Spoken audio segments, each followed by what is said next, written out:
Ladies and gentlemen, I really want to welcome you to It's Rainmaking Time. It is such a great pleasure today. We have an extraordinary guest. You may have heard of her. For those of you that haven't, she's considered a digital midwife. She is the author of Blogging Tips, What Bloggers Won't Tell You About Blogging. She is an extraordinary writer. She has helped so many people prepare their blogs, launch their blogs, find their inner voice, unclutter their web pages. Her name is Lorelle VanFossen.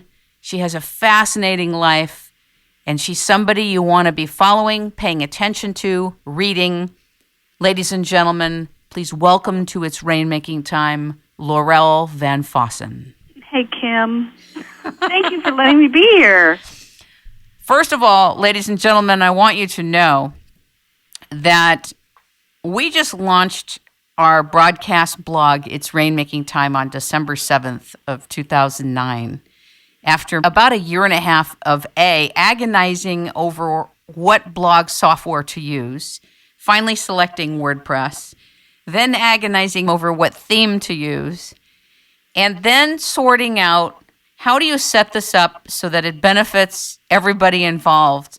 But as a newbie in doing this with both myself and Andy, who is the webmaster and sound engineer for It's Rainmaking Time, we found ourselves cluttering our blog, and Lorelle came in and in a very, let me say, samurai-like but polite fashion, we were samurai'd, hatcheted, and loved all at the same time. I've never been hatcheted quite the way I was with this, but ladies and gentlemen, if you want somebody or need somebody to feng shui your site, organize it, help you see clearly how to benefit the people who come to visit your site, to read your site, to listen to interviews or whatever you have there, Lorelle VanFossen is your digital goddess.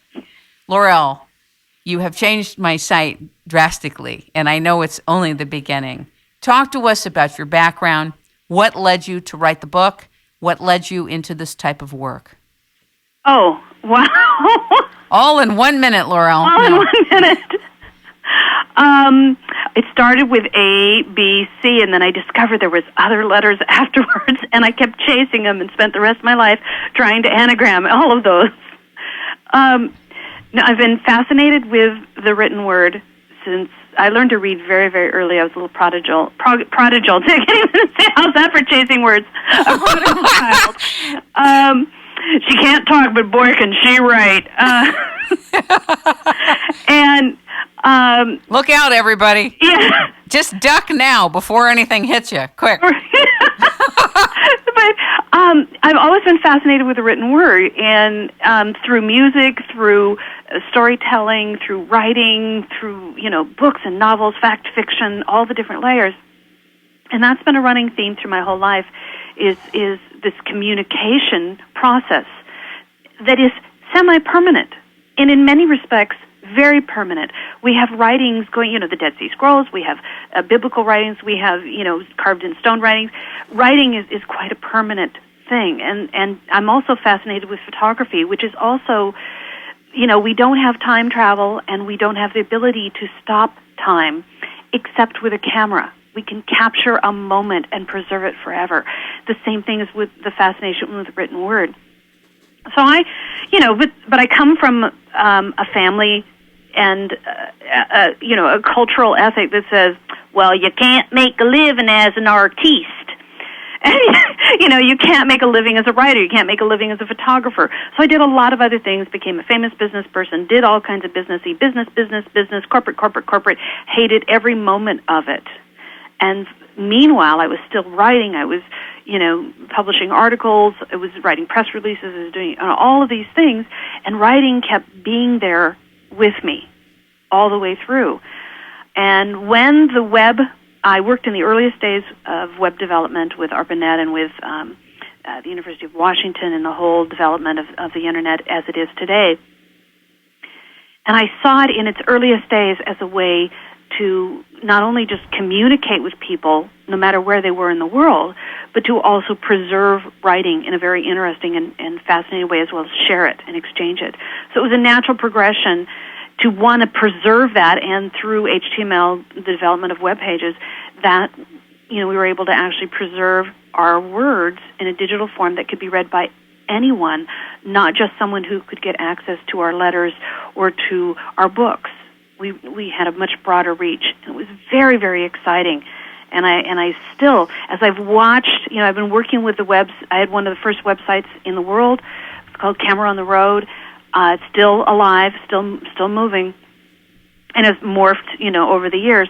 But that talks about our travel, because I retired in the middle of my life to, burned out, and not burned out, just needed change, left the corporate, retired out of the corporate, and retired in the middle of our life, so that now we're unretired, and I have to work until I die. Maybe not. Because of all of that time taken off in the middle where other people are saving for their future old age, we spent our old age. But look at the life force you have as a result of it, and the happiness, and that has a lot to do with longevity, doesn't it? It does. When you break, I believe in breaking the mold. I really believe in breaking those eggs, mentally, physically, otherwise. I really believe that you've got to shake things up and break it. A friend of mine came to me the other day and said, "Okay, I have to give a presentation. What am I going to talk about? And how am I going to do it different?" I said, "No, first, you got to write down everything, all the points that you want to make, do your whole show, and then we break it. Because until you know the rules, you can't break it." And and that's what's been interesting with watching the web grow, as well as the parallel in my own life, is that we've reached this fascinating thing where now most of us know the rules, and now we're just starting to break the rules. So the next few years are going to be really, really fascinating in web publishing. I'm so looking forward to the next 5 years on the web. It's going to be very exciting. But for right now, the web has finally grown into, with the help of things like WordPress.com and even Google's, now it's Google, but Blogspot, which is now Blogger. But my favorite's WordPress.com.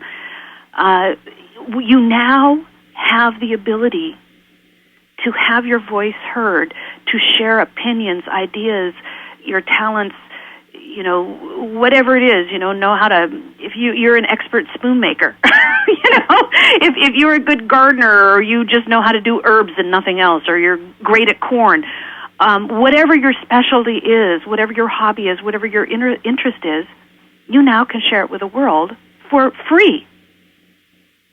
Or you can pay to do it, depending upon how much control and how much, resources that you want. But things like WordPress.com is unlimited traffic. You just can't advertise, but you can promote gently and do what's kind of called indirect marketing. But you can have a blog to have your say for free on WordPress.com and speak to millions of people. It's amazing to me that we have this reach. We've changed the whole talking with your neighbor across the fence to this virtual landscape that we can talk to people over virtual fences between here and, yes, China. I talk to people in China all the time, even though there are restrictions.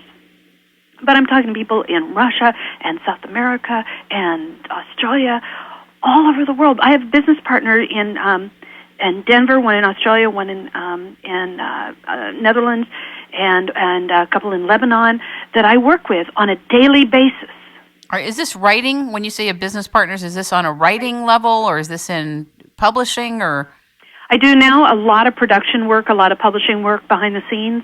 I do a lot of podcasting, video casting, a lot of any kind of content that's published. I do have a lot of shows going on that I either produce or I participate in.